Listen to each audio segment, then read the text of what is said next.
성령의 9가지 열매를 살펴보고 있고요. 사랑, 희락, 화평, 오래 참음, 자비, 양성, 충성, 온유, 절제. 이 중에 오늘 5번째인 자비에 대해서 함께 나누도록 하겠습니다.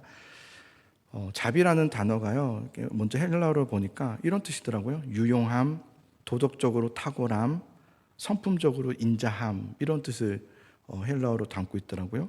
그래서 이 헬라어가 이 크레스토스에서 유래됐는데, 그 말은 친절한, 또 좋은, 여기서 유래된 단어더라고요. 영어로는 kindness, 친절, 호의, 착함, 이런 것들이겠죠. 쉬운 성경에서도 이 부분에 대해서는 친절함이라고 이렇게 설명하고 있는 것을 보게 됩니다. 그래서 국어사전도 살펴봤습니다. 자비는 무슨 뜻일까? 크게 사랑하고 가엾게 여김이라고 국어사전에 되어 있더라고요. 그러니까 곧 자비라는 것은 은혜랑 좀 다르죠. 예. 은혜는 우리가 거저주시는 사랑이라면, 또 이렇게 것이라면, 선물이라면, 자비는 선함, 그리고 친절함, 그리고 착함, 이런 거예요. 착함. 예. 착함. 여러분 착하세요? 예. 어떤 분이 막 이렇게 하시는 분도 계셨는데, 솔직한 거죠. 내가 좀 불편하더라도, 이 자비라는 것은 뭐냐면, 내가 좀 불편하더라도 다른 사람을 돕기 위해서 기꺼이 무언가를 하는 것을 말하는 것 같아요. 그러니까 지금 내가 어렵거나 상황적으로 여의치가 않은데도 불구하고, 그래도 그 자신의 소중한 그 시간을 할애하면서까지도 어떤 누군가를 섬기는 것, 또 그와 협력하는 것, 이게 자비, 착함, 친절함, 성경에서 말하는 그런 의미인 것 같아요. 그래서 이 자비라는 것은 단지 의무감이 아니라, 의무감을 좀 초월하는 거예요. 그러니까 내가 목사니까 그냥 참아야지, 내가 목사니까 베풀어줘야지, 이런 의무감을 좀 넘어서 의무감이 아닌 그 위에 있는 상위 개념인 것 같아요. 그래서 굳이 하나 하지 않아도 돼요. 이 정도 했으면 되는 거예요. 그러나 그렇게 하지 않고 하기로 선택하는 것, 그러니까 적당히 하는 것이 아니라 적절하게 나름대로의 기준점을 가지고 친절을 베푸고 자비를 베푸는 것이 아니라 그 위로.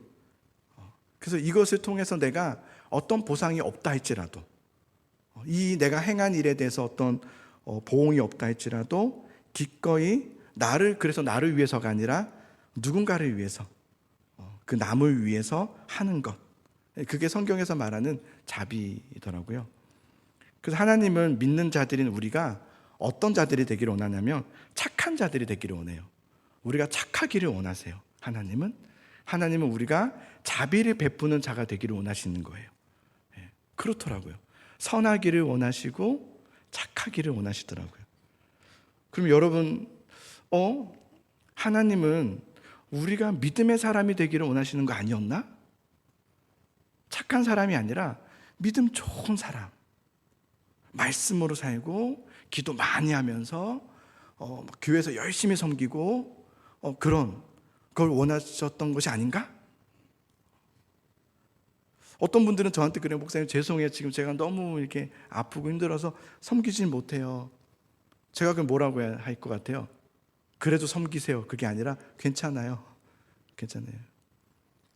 괜찮아요, 이렇게 얘기하잖아요.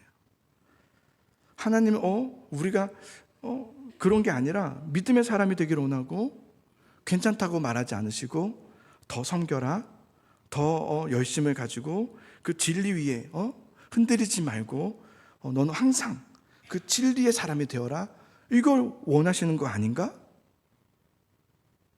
그런데 성경은 읽다 보면 우리에게 착함을 요구하세요. 착하기를 원하시더라고요. 우리가 진리 위에 서 있는 것, 믿음으로 사는 것 맞습니다. 그러나 동시에, 사실은 동시보다는 좀 더 앞서서 먼저는 우리가 착한 사람이 되기를 원하세요. 신기하죠? 믿음의 사람이 아니라 먼저는 착한 사람이 되기를 원하세요. 먼저 선한 사람, 자비의 사람이 되기를 원하셔요. 진리는 중요합니다. 그죠? 진리는 매우 중요해요. 우리가 대부분 싸우는 게 무엇 때문에 다툽니까? 진리 때문에 싸워요. 맞아요. 진리 중요해요. 그러나 성경은 진리보다 먼저 있는 것이 있다. 그것이 바로 자비다. 이렇게 얘기해요. 자비가 먼저예요. 착함, 친절함, 배려, 그를 향한 희생적 사랑. 그게 먼저예요. 예수님은 율법주의자들에게 이렇게 말씀하셨어요. 저를 한번 따라 볼까요? 예수님이 하신 말씀이니까. 나는 자비를 원하고 제사를 원하지 아니하노라. 마태복음 12장 7절에 있어요. 율법주의자들에게 했던 말씀이에요. 나는 자비를 원하고 제사를 원하지 아니한다. 그들은 제사가 더 중요했어요. 그래서 안식일 날 고친 것에 대해서 트집을 잡았어요. 그들은 제사가 중요했어요. 그러나 예수님은 자비가 더 먼저라고 하셨어요. 자비가 먼저다. 우리는 그래서 때론 교회를 다니고 저조차도 말씀을 묵상하고 하면서 진리가 중요하죠. 근데 그 진리를 너무 추구한 나머지 자칫 자비를 잊어버릴 때가 있구나라는 걸 경험했어요. 진리가 중요하니까. 근데 그 진리가 중요하다는 그 외침 속에 자비를 잊어버렸구나. 그래서 진리를 추구함 때문에 때로는 다른 사람을 향해서 진리로 판단하기 시작하고 정죄하고 탓을 돌리고 상처를 주고 그렇더라고요. 근데 하나님은 우리에게 원하시는 것은 뭐냐면 진리 중요해요. 그러나 먼저는 착함, 자비의 마음을 우리 마음에 갖기를 원하시더라고요. 그렇더라고요. 그래서 사실 자비의 마음, 이 친절의 마음, 이 착함의 마음, 은혜가 먼저 있을 때 그리고 나서의 진리는 더욱더 힘을 발휘할 수 있더라고요. 그렇더라고요. 오늘 여호수아 2장의 말씀을 보면 기생 라합이 있어요. 라합인데 기생이었습니다. 기생 라합과 두 명의 정탐꾼과의 두 관계에 대한 관점으로 좀 보게 되었습니다. 여리고성을 이제 차지하는 여리고성은 이스라엘이 가나안 땅을 정복하기 위한 첫 단추, 첫 정복 전쟁이었습니다. 하나님은 그때 여호수아에게 이스라엘에게 당부하셨던 것은 뭐냐면 담대하라, 강하고 담대하라. 그러나 한 가지, 주야로 주의 말씀을 묵상하라. 오직 주님의 말씀 앞에 너는 앞서지 마라. 좌로나 우로도 치우치지 말고 오직 말씀 앞에 나아가라. 이렇게 말씀하셔요. 그 말씀을 듣고 여호수아가 했던 것은 그 여리고성, 이제 첫 전쟁에 두 명의 정탐꾼을 먼저 보냅니다. 그래서 그 땅을 엿보라 이렇게 말을 해요. 자, 2장 1절의 말씀을 우리 같이 한번 읽어보겠습니다. 자, 읽습니다. 시작. 눈의 아들 여호수아가 시팀에서 두 사람을 정탐꾼으로 보내며 이르되 가서 그 땅과 여리고를 엿보라 하매 그들이 가서 라합이라 하는 기생의 집에 들어가 거기서 유숙하더니 너희는 그 땅과 여리고를 엿보라 그래요. 엿보라. 여호수아는 두 명의 정탐꾼을 보내는데요. 두 명의 정탐꾼을 보낸 것은 이런 의미는 아니에요. 그러니까 보통 정탐꾼이라는 것은 그 땅을 살펴보기 위함 아닙니까? 그 땅에 전쟁하기 전에 군사력은 어떠한지, 또 군대의 무기는 무엇인지, 어떤 준비를 하고 있는지, 또 그 성읍은 높이가 어느 정도인지, 이런 것들, 너희비나 높이, 이런 것 아니겠습니까? 그런데 여기서 엿보라라고 했는데요. 이 엿보라라는 말이요, 이런 말이에요. 주의 깊게 보라, 신중하게 관찰하라, 이런 뜻이에요. 주의 깊게 봐라, 신중하게 관찰하라. 우리는 이렇게 보면 그 땅과 여리고를이라고 하니까 그 땅을 신중하게 보라는 거구나라고 볼 수 있지만 사실은 좀 의역하면요, 이런 뜻이에요. 주님의 뜻을 구하라는 거예요. 주님의 뜻을 찾으라는 거예요. 정탐꾼에게 임무는 주님의 뜻을 찾는 거였어요. 주님의 뜻. 하나님이 주리라 하신 그 땅. 그 땅은 여리고를 하나님이 주신 땅이에요. 이미 정복의 승리를 약속하신 땅이에요. 그러나 그 여리고성의 정복에 대해서 정탐꾼을 보낸 것은 더 온전함으로 하나님의 뜻에 순종하기 위해서 정탐꾼을 보낸 겁니다. 그래서 정탐꾼들이 실제로 2명의 정탐꾼이 여리고로 들어갔지만 그 땅을 엿보지 않습니다. 뭐 군사력을 살펴본다든지 성에 대한 얘기가 나오지 않습니다. 나중에 정탐꾼이 이스라엘로 다시 그 진영으로 들어가서 이제 정탐에 대한 보고를 할 때요, 그 땅에 대한 보고가 없습니다.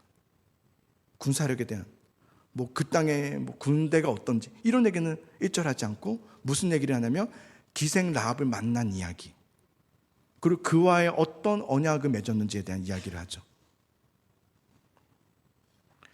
여러분, 우리가 하나님의 뜻을 알고 또 하나님이 그걸 원하셔, 하나님께서 허락하셨어라고 해서 어떤 뜻을 알게 됐다고 해서 그래 하고 무작정 그 뜻하심 속에 전진 앞으로 나아가는 것이 순종은 아니더라고요. 잘 들으셔야 돼요. 하나님 뜻이야. 맞아. 이게 하나님 뜻이 맞아. 이게 확인됐어요. 그러면 이제 무조건 앞으로 가자. 뭐 이 땅으로 이 길로 무조건 간다. 이게 순종은 맞지만 온전한 순종은 아니더라고요.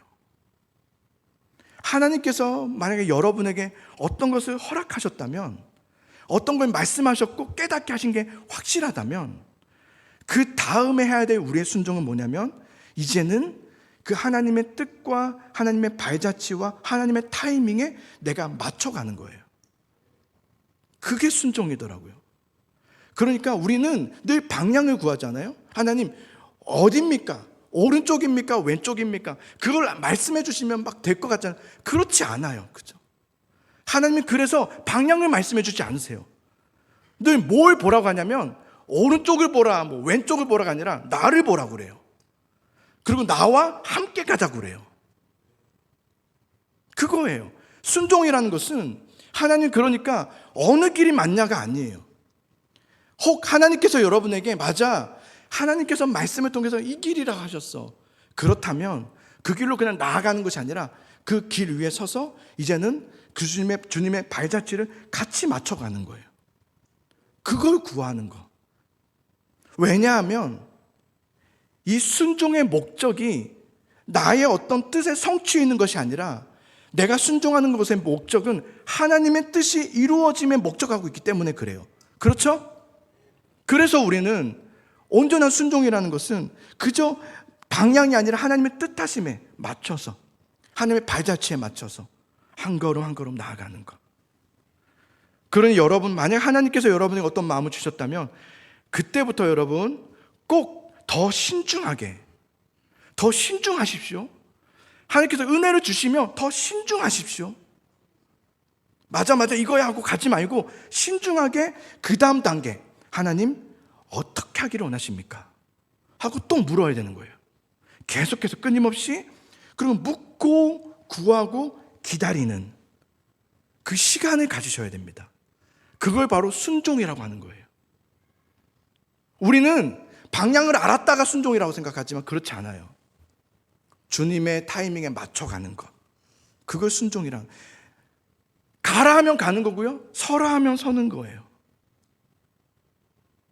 그렇게 하나님을 향한 착한 마음을 가지고 나아가는 그를 절대 외면하거나 버리지 않으세요. 반드시 인도해 가세요. 자, 2명의 정탐꾼은 여리고로 들어갑니다. 여리고 성으로 들어가는데 어디로 들어가냐? 기생 라합의 집으로 들어가 유숙하였다 그랬어요.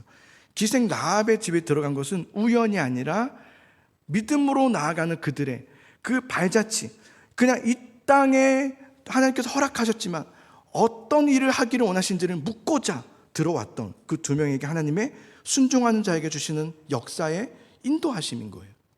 인도하신 가운데 기생 라합의 집으로 들어갑니다. 그러나 걸립니다. 발각돼요. 그럴 수 있어요. 내가 믿음으로 하나님의 인도하심 받아서 들어갔지만 발각될 수 있어요. 위험에 처할 수 있어요. 그러나 그 위험이, 야 오늘 왜 이러시죠? 핸드폰 오늘 다 끄세요. 자, 뭐라고 했죠? 이러면 제가 집중이 안 돼요. 네. 우리가 하나님 앞에 순종함으로 나아갈 때 정탐꾼도 그래 맞아 하고 여리고로 들어가지만 그러나 발각되는 일이 일어날 수 있어요. 근데 그때 우리는 야 이건 뭐 안 됐다 뭐 이렇게 또 뭐 막히네 이렇게 생각할 게 아니에요. 그게 아니라 하나님이 뭔가 이 일을 통해서 하실 일이 있으신 거예요. 그렇죠? 그러니까 여러분 믿음으로 순종하면서 갈 때 막힌다고 해서 아닌가 보다 이렇게 생각하시면 안 돼요. 그때는 또 왜냐면 우리 순종은 그게 아니잖아요. 방향이 아니고 어떤 목적이 나의 목적이 아니잖아요.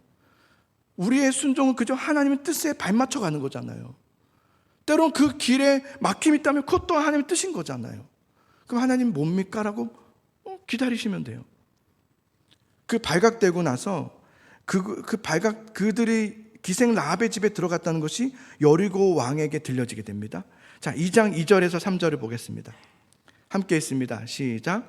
어떤 사람이 여리고 왕에게 말하여 이르되 보소서 이 밤에 이스라엘 자손 중에 몇 사람이 이 땅을 정탐하러 이리로 들어왔나이다. 여리고 왕이 라합에게 사람을 보내어 이르되 내게로 와서 내 집에 들어간 그 사람들을 끌어내라. 그들은 이 온 땅을 정탐하러 왔느니라. 이 사실을 알게 된 여리고는 지금 급박한 상황이기 때문에 바로 군사들을 기생 라합의 집으로 보냅니다.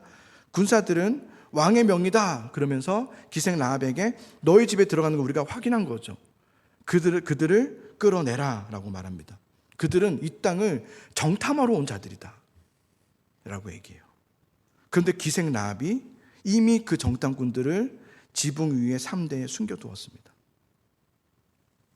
그리고 군사들에게는 엉뚱한 곳을 가르쳐줘. 들어온 건 맞지만 나간 지 얼마 안 됐다. 지금이라도 빨리 쫓아가면 잡을 수 있다. 그래서 저기로 갔다. 그래서 그들을 따돌리죠. 그로써 정탐꾼들을 이 기생 라합이 살려줍니다. 자, 4절부터 6절까지를 보겠습니다. 4절부터 6절 시작.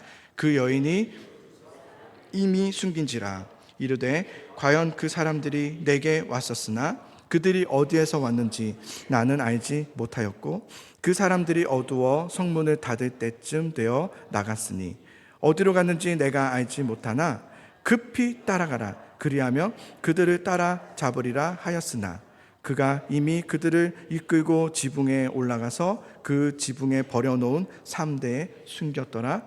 아멘. 이 3대라는 것은 뭐냐면 볏짚 같은 그런 것처럼 예를 들면 지붕에 이렇게 햇빛에 말리기 위해서 쭉 이렇게 말려놓은 그 밑에 이렇게 숨어 있다는 거예요. 거기에 숨은 거죠. 라합은 이스라엘의 정탐꾼들을 살려줍니다. 라합은 기생이고요. 라합은 여리고 사람입니다. 그런데 이스라엘의 정탐꾼들을 살려줘요. 왜요? 왜 기생 라합은 이 정탐꾼들을 살려주었을까? 저는 말씀을 보면서 라합은 이스라엘 정탐꾼들을 내 형제로 여겼구나라는 생각이 들었습니다.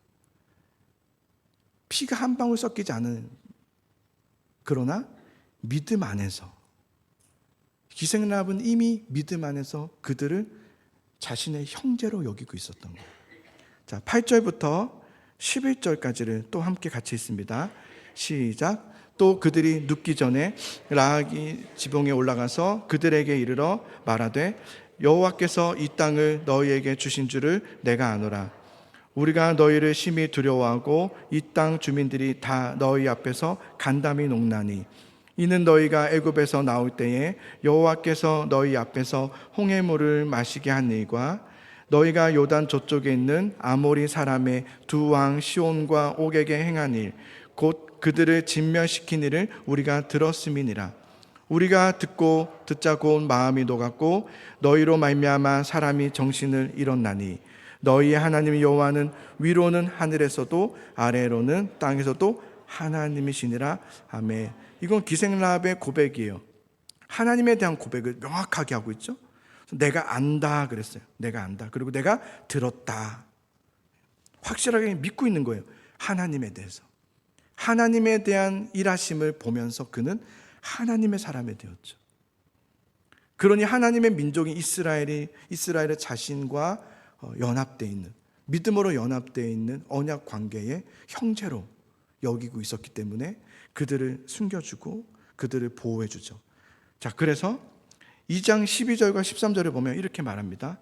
라합의 이야기예요. 그러므로 이제 청하노니 내가 너희를 선대하였은즉 너희도 내 아버지의 집을 선대하도록 여호와로 내게 맹세하고 내게 증표를 내라. 그리고 나의 부모와 나의 남녀 형제와 그들에게 속한 모든 사람을 살려주어 우리 목숨을 죽음에서 건져내라.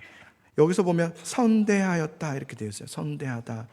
이 선대했다는 말이요, 헤세드더라고요. 헤세드. 헤세드가 뭡니까? 자비, 인자, 친절, 호의, 착함을 말하죠. 내가 너희에게 선대하였은즉 너희가 이 땅을 점령할 때에도 나와 내 가족을 헤세드해 주기를, 내가 너희에게 헤세드해 줬던 것처럼 너희가 이 땅을 점령할 때 우리를 헤세드해 주기를, 믿음의 나를 헤세드해 주기를 요청하죠. 그러자 정탐꾼이요 그것에 대한 언약을 맺죠. 약속을 합니다. 14절 함께 있습니다. 시작. 그 사람들이 그에게 이르되 아니하면 우리의 목숨으로 너희를 대신할 것이요 여호와께서 우리에게 이 땅을 주실 때에는 인자하고 진실하게 너를 대우하리라. 아멘. 여기 보면 인자하고 헤세드 이거예요. 헤세드. 이 여기서 인자하고는 끝까지 진실하게 에메트 내가 신실하게 대우하리라. 또 헤세드. 우리도 랍 너와 너의 그 믿음의 가족이죠. 믿음의 가족에 대해서 우리도 헤세드, 에메트, 헤세드 하겠다 이렇게 말해요. 우리는 절대 깨지지 않는 약속, 언약을 하는 거예요. 너희와 언약을 맺는 거죠. 이로써 이방 여인이었던 기생 라합은 이스라엘의 확실한 일원이 됩니다. 이스라엘의 공동체는 희한합니다. 혈육으로 이루어진 공동체가 아니라 언약으로 이루어진 공동체죠. 믿음의 공동체죠. 믿음 안에서 예수님으로 하나 된 언약 공동체가 바로 교회이고요. 그렇죠? 그렇게 이스라엘은 여리고성을 함락하고 그때의 기생 라합과 그의 집의 가정을 살려줍니다. 살려줄 뿐만 아니라 그들을 이스라엘 안으로 들어오게 하죠. 받아주죠. 그리고 기생 라합을 통해서 하나님은 놀라운 구원의 역사를 또 이루어내십니다. 그래서 여러분, 기생 라합은 이스라엘 공동체로 들어온 이후에 그냥 어떻게 되었는가는 정확하게 나오지 않지만 성경에 이렇게 나와요. 그는 결혼을 했고 그 결혼에서 보아스를 낳습니다. 보아스는 모압 여인이었던 룻과 결혼함을 통해서 믿음의 여인이었죠. 룻. 보아스는 룻과 결혼함을 통해서 오벳을 낳고요. 오벳은 이새를 낳고요. 이새는 다윗 왕을 낳죠. 마태복음 1장에 보시면 5절과 6절에 족보가 나오지만 그중 이런 부분이 나와요. 살몬은 라합에게서 보아스를 낳고 보아스는 룻에게서 오벳을 낳고 오벳은 이새를 낳고 이새는 다윗 왕을 낳으니라. 이렇게 나와 있어요. 하나님은 기생 라합에게서 다윗이 나게 하셨고 다윗은 그 뿌리에서 온 인류를 구원할 예수 그리스도가 나게 하셨죠. 놀라운 족보죠. 기생 라합, 자비의 여인. 이게 자비의 힘이다라는 생각이 들었어요. 이게 자비의 힘이다. 우리는 수많은 사람들과 관계 속에 살면서 우리는 늘 따집니다. 내가 왜 그렇게 해야 돼? 내가 왜 내가 자비를 베풀어야 돼? 저 사람이 나에게 해준 게 뭐가 있다고? 내가 그 사람에게 다가가서 친절을 베풀어야 되는 이유가 뭐야? 그리고 생각해봐요. 생각해보면 맞아요. 틀린 말이 아니에요. 정말 그 사람은 나에게 해준 것이 없어요. 뭐 해줬다고? 해준 게 별로 없어요. 늘 받기만 했던 것 같아요. 한 번도 제대로 나에게 자비를 베풀어 준 적도 없는 것 같아요. 내가 언제는 그냥 자비하는 마음으로 먼저 해서 전화를 베풀고 예를 들면 뭐 미안하다고 하고 했지만 그는 나에게 그때 보통은 아닙니다. 나도 미안합니다. 아이고 이렇게 되는데 그걸 그냥 받아주고 맞아요. 당신이 잘못했어 이렇게 받아주고, 자신은 미안하다는 말을 안 하고, 내가 먼저 지나갈 때 인사를 했는데 인사도 안 받아주고, 근데 왜 내가 그 사람에게 자비를 베풀어 줘야 돼? 라고 할 수 있어요. 우리 그런 생각을 자주 하죠. 그러나 그 마음은 내 영혼과 내 마음과 내 몸과 육신과 삶을 점점점 지치게 하고 점점점 쇠약하게 하고 있습니다. 그런 마음은. 그리고 그 마음은요, 우리를, 자비가 없는 마음이죠. 자비가 없는 마음은 결국 진리에 서지 못하게 합니다. 이게 단순히 그냥 자비의 문제가 아니라 진리와도 연결되어 있는 문제입니다. 저는 저부터 반성하면서 우리 모두 서로를 향해서 이 자비의 마음, 이 자비의 신앙을 회복할 수 있었으면 좋겠습니다. 자비의 마음. 진리보다 먼저는 자비입니다. 상대방이 나의 친절과 호의와 어떤 착함과 그것을 받기에 마땅하지 않다고 여겨져도 그래도 자비를 베풀어 주는 것. 의무감 때문이 아니라 상대방이 그래서 어떠하든지 그가 어떻게 이걸 받아들이고 어떻게 할 건지 상관하지 않고 그저 하나님의 그 마음으로, 하나님의 그 사랑으로 착한 성도가 되고 친절한 자비를 베푸는 진리의 사람이 될 수 있기를 소망합니다. 정말 그랬으면 좋겠습니다. 상대방이 나에게 한 번도 자비를 베풀어 준 적이 없다 할지라도, 내가 베풀어 줬지만 그 또한 그걸 받아 먹고 나에게 베풀어 주지 않는다 할지라도, 그럼에도 불구하고 여러분, 우리는 누군가가 어려워하고 힘들어한다면 조심스럽게 다가가서 사랑을 베풀어 주고 선대하면서 자비함으로 나아가는 그 마음, 그 행동, 그것이 바로 성령의 열매 자비입니다. 그게 자비예요. 놀라운 것은 그 착한 행실의 그 착함, 친절함, 호의, 그 자비, 성령의 열매 그 자비는 나를 살게 하고요, 내 영혼을 회복하게 하고요, 내 육신을 치유하고요, 내 인생을 새롭게 하는 길이 되게 하더라고요. 그래서 기생 라합의 삶은 완전히 바뀌어지죠. 그렇죠. 혹 여러분 마음 가운데 용서가 되지 않는 분이 있을 수 있어요. 용서할 수 없는 누군가. 여러분 마음에 아직도 나에게 아픔이 준 그 사람이 머물고 있습니까? 그래서 그 아픔을 좀 되갚아 줬으면 좋겠고, 그도 좀 덜은 아픔을 경험했으면 좋겠다는 마음이 혹시 있으십니까? 물론 그런 일이 있으면 아프고 속상한 게 맞습니다.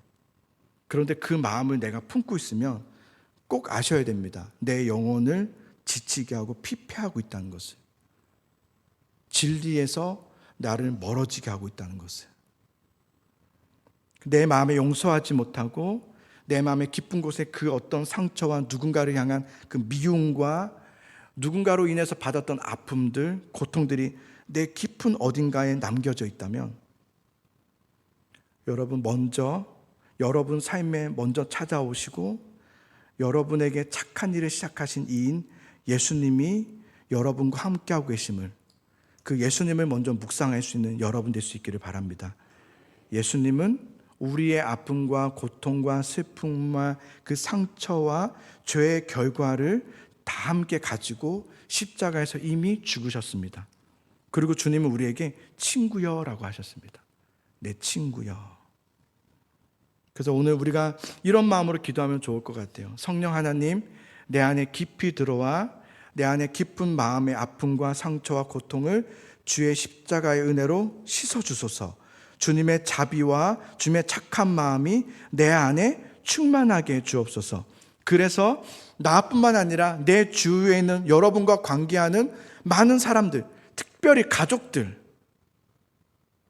여러분과 가까운 친구, 교회 안의 어떤 성도, 직장 동료, 이웃들, 그들에게 이 예수님의 자비의 착한 마음의 충만함으로 인하여서 나도 그들에게 베푸는 사랑, 착함, 자비를 베푸는 하나님의 사람이 되게 하여 주옵소서.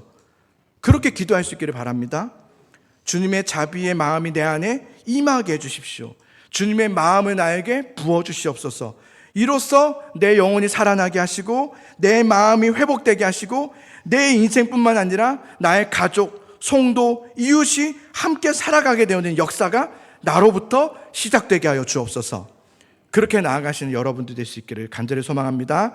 우리 이 찬양으로 같이 고백하면서 이 마음을 가지고 나아갑시다.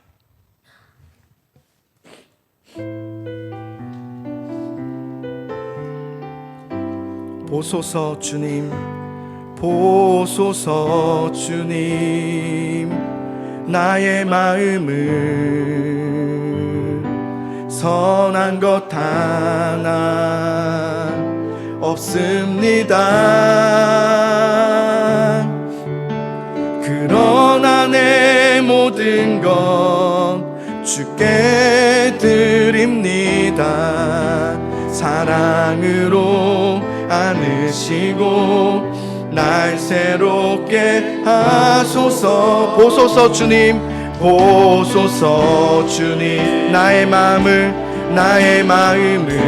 선한 것 하나 없습니다. 선한 것 하나 오픈하십시오. 없습니다. 그러나 내 모든 주께 드립니다. 주께 드립니다. 사랑으로 날 안으시고 날 새롭게 하소서. 주님 마음 내게 주소서. 내 아버지 주님 마음 내게 주소서. 나를 향하신 주님의 뜻이 이루어지도록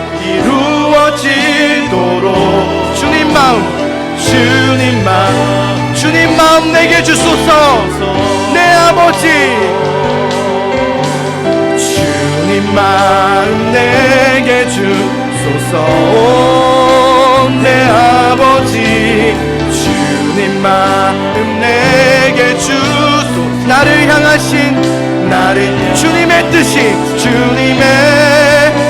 이루어지도록 주님 마음 내게 주소서. 주님 마음 한 번 더 고백합시다.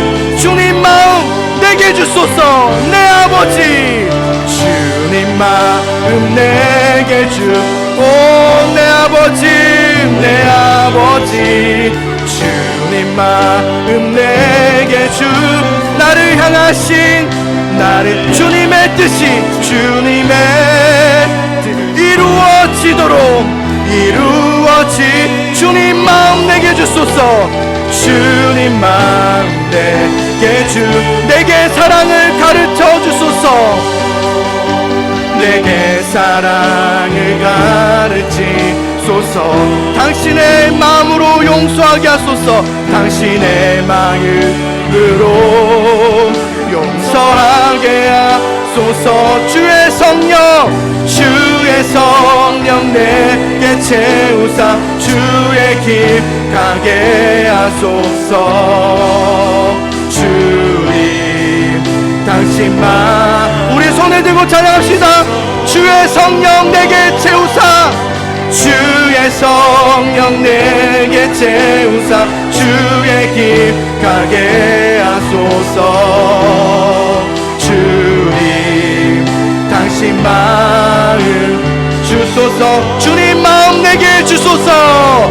주님 마음 내게 주소서. 내 아버지 주님 마음을 주소서. 나를 향하신 주님의 뜻이 이루어지기를 원합니다. 주님 마음을 내게 주소서. 주님 마음을 내게 주시옵소서. 내 아버지여 주님 마음 내게 내 아버지 주님 나를 향하신 주님의 뜻이, 나를 향하신 주님의 뜻이 이루어지기를 원합니다. 주님, 내 마음에 주의 마음을 주소서. 주님 마음 내게 주소서. 여러분, 우리 함께 요청합시다. 이런 건 강구하는 거, 이런 걸 구하는 겁니다. 주님 마음 내게 달라고. 주님, 주님의 마음을 내 안에 채워주셔서 하나님, 그래서 주의 뜻이 이루어지기를 원합니다. 하나님, 내 뜻이 이루어짐의 목적이 아닙니다. 하나님의 뜻이 이 일을 통해서 이루어지기를 원합니다. 그러니 주님의 마음을 나에게 부어주시옵소서. 여러분, 고민하고 있는 것들, 염려하고 있는 것들을 주님 앞에 다 내려놓으십시오. 그리고 주님 마음 나에게 달라고, 주님 마음으로 내 안에 채워달라고, 어느 쪽이냐고 묻는 것보다 하나님의 마음을 내 안에 가득 채워달라고 기도하시는 이 시간 되기를 바랍니다. 우리 같이 주님의 이름을 부르면서 통성으로 기도하며, 혹 미워했던 사람 있다면 용서하오니 주님 도와주시옵소서. 관계를 회복하게 해주시옵소서. 기도하시기 바랍니다. 함께 주님의 이름을 부르며 통성으로 기도합니다. 주여, 하나님 아버지, 주님의 마음을 나에게 주시고 주님의 마음을 부어주시기를 원합니다. 소망합니다. 은혜를 도와주시기를 원합니다. 주여, 주여, 주여, 주여. 하나님, 마음의 상함과 상처와 늘 분주함과 아픔과 내 마음으로 가득 차버린 내 생각들과 그것들이 이제는 예수님의 마음으로, 예수님의 심령으로 채워지는 이 시간 될 수 있도록 도와주시기를 원합니다. 하나님만을 의지합니다. 하나님만 붙잡고 나아갑니다. 믿음을 향하여 나아갑니다. 성령 하나님 마음을 함께 해주소서. 우리 영혼들의 마음을 만져주소서. 두려워하지 말라. 너는 염려하지 말라. 강하고 담대하라. 주의 하루 주의 말씀을 묵상하며 자로 나오르나 키워주지 말라. 내가 너와 항상 함께하리라. 네가 나를, 내가 너를 붙들리라. 나에게로 오라. 내 사랑하는 내 자녀여, 나에게로 오라. 내가 너를 인도하리라. 하나님 아버지, 주님과 함께하며 주님과 동행하는 걸음을 걸어가는 우리의 삶이 될 수 있도록 도와주시기를 원합니다. 하나님을 찬양합니다. 주님 홀로 영광 높이 받으소서. 하나님 감사합니다. 주님 예배합니다. 하나님, 우리 성도들의 마음을 찾아와 주시고 위로해 주소서. 주여, 자비하는 마음, 자비한 마음이, 그 친절의 마음이 우리 안에 가득 채워지게 하여 주옵소서. 하나님 감사합니다.